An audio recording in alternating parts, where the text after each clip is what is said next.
Hi guys, Borjo here, back with another advanced solo guide, this time for the Crypt of Dalnir Wizard's Den in Everquest 2's Kunark Extending Expansion. Oh, that's a mouthful. This is another one of the 4 advanced solos that is included in the game, and there's 3 bosses, and they're all generally pretty simple. Only the first one should probably give you any issues, maybe the second one if you're a bit hasty with AE DPS. But anyway, first thing you want to do as you go through, I don't know if you need to click this goblin or spam him, but just whatever until you can click the statue. Now, if you're here on the main storyline, there's a few extra bits you'll need to do, which I will quickly cover as we go through. Apart from that, I'm just going to go through what you need to do for the advanced solo. So anyway, as you come through, run through and grab the green teleporter. This will actually teleport you just down below where you currently are. Down here are a load of gorilla type mobs. You want to grab all of them and kill them. Killing them will spawn the first boss. They, again, with low gear, as I am with my current Berserker, since this guy had literally just done the storyline and straight into the dungeons, it will take a little bit of time to kill them, but kill them you will, and once you have, get ready for the first boss, the Rock Collector. Now this guy only does a couple of things you need to worry about, both of them sort of AoE abilities.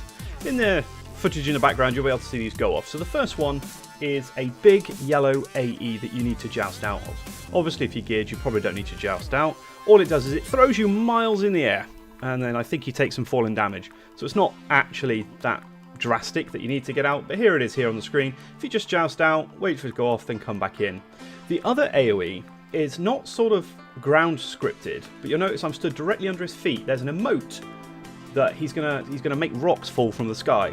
To stop the effect from hitting you, stand underneath him and he blocks it all for you. And that's it guys, there they go, the rocks go up, you stand underneath him, you avoid the damage, he then throws you in the air again because he's a dick. And that's it, and you kill him. And then you will collect your loot and carry on. Now I won't fast forward the footage here, it's already running at 1.5 times speed. So we've killed him, we've grabbed our loot. Now, if you're on the advanced solo, the goblin's going to come and prance around and say he can't find whoever he's looking for. In this particular room, you need to just follow him around and click the cages, and the cages will dictate your progression of the story. Then what you want to do is come through this door, and you're waiting for the next boss, Nazcra. If you put all these ads in here, they just repop. So my advice is just sort of hang fire, make sure your merc is set on off, so he's not doing anything, and wait for the boss. So we're going to cut away until the boss shows up, which is now. So here's the boss Nazcra. All you want to do is make sure you're doing pure single target as much as you can. Any ads you kill will buff the boss, basically until her abilities start absolutely wrecking you. So now you've pulled the boss safely out of the room, which is my advice, I would set your merc back on her, particularly if you've got an Inquisitor, so that you can verdict. In fact, I don't even think verdict works. I think verdict failed a whole bunch on this one. So the main thing is mass single target burn. I say burn. Here's my Berserker doing it. Not a great single target class, but still doing absolutely fine. And once she's down, we'll carry on.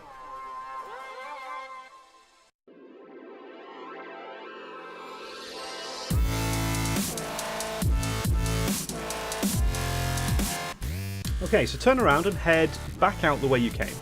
And your little goblin friend that's been following you through the instance will be fighting a dude up on the door. So sort of run up to him. I don't know if you have to hail stuff or what, but kill his ad for him, because he's obviously inept and can't do it himself. And he'll run off to the door saying something about needing to find the key. He actually has the key already, he's just being a penis. So finish off his ad, which takes a lot longer than it would if you're on a DPS class. It'll die a lot quicker than this. And then, I don't know if you need to click hail or whatever. I just click random spam on a bunch of stuff, and they eventually give you the key. Now, these next mobs coming up, you are given an item which you can use to stun them. So if you can't take the pack of 3, you can, as we're demonstrating here, stun, or I think it's a root, an ad, and then finish off the goo without it. Now the goo, they are pretty mean. The effects they can put on you are really annoying. So, you know, if you can't take them, root, feel free to root. If you're a priest, you're going to be curing yourself anyway, I imagine.